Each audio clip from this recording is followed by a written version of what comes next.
Hey everybody, the purpose of this video is to walk you through question E2 for the calculation in question E2 in the variability homework. There's always been a couple questions with how I got the number I got. So just wanted to show you how to get Pearson's second skew coefficient from the histogram and the data of the LDL levels of American men. So here's your histogram. What I did was I was gonna do this in Excel, but I think it makes more sense since we're using the TIs a lot in class to use a TI. And basically, I translated this histogram into a frequency distribution in list 1 and list 2 in your TIs. So some of these are pretty simple. You have to pick data values at the midpoints of each of these bars. So 3.25 to 3.75, you pick 3.5, 3.75, 4.25, you pick 4, and so forth and so on. Whoops. And those are pretty simple. The ones at the bottom are a little tricky. Below 3.25, I just assumed the lowest was 0 since these are milligrams per deciliter. So I just picked halfway between 0 and 3.25, 1.625. There is none above 6.75, so I didn't have to worry about that one.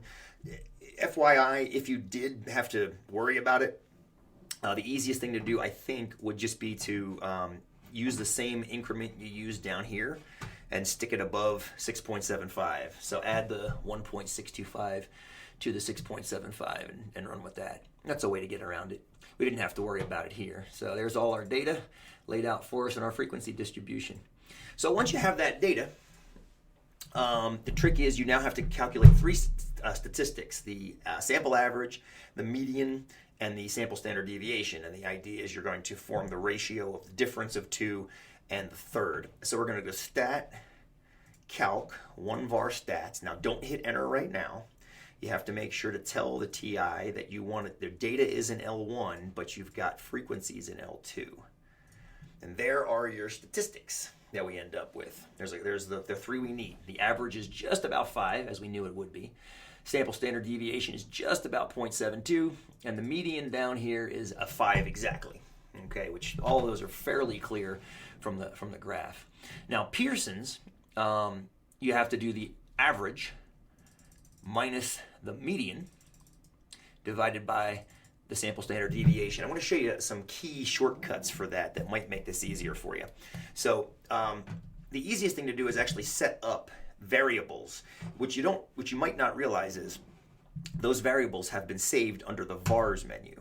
Okay, but before I do that, I'm going to hit second quit. Left parentheses first. You'll see why you need that in a second. Vars menu.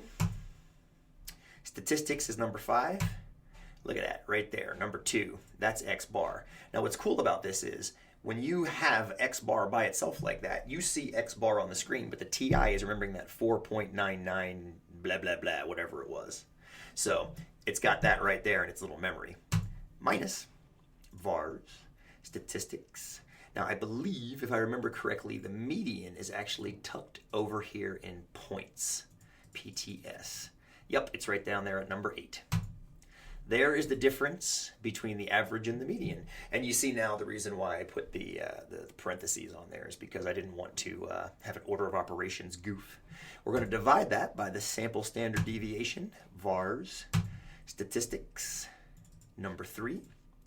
And voila, that, my friends, is Pearson's second skew coefficient for our data. Very close to 0.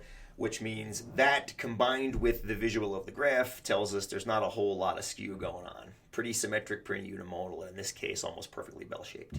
Hope that helped.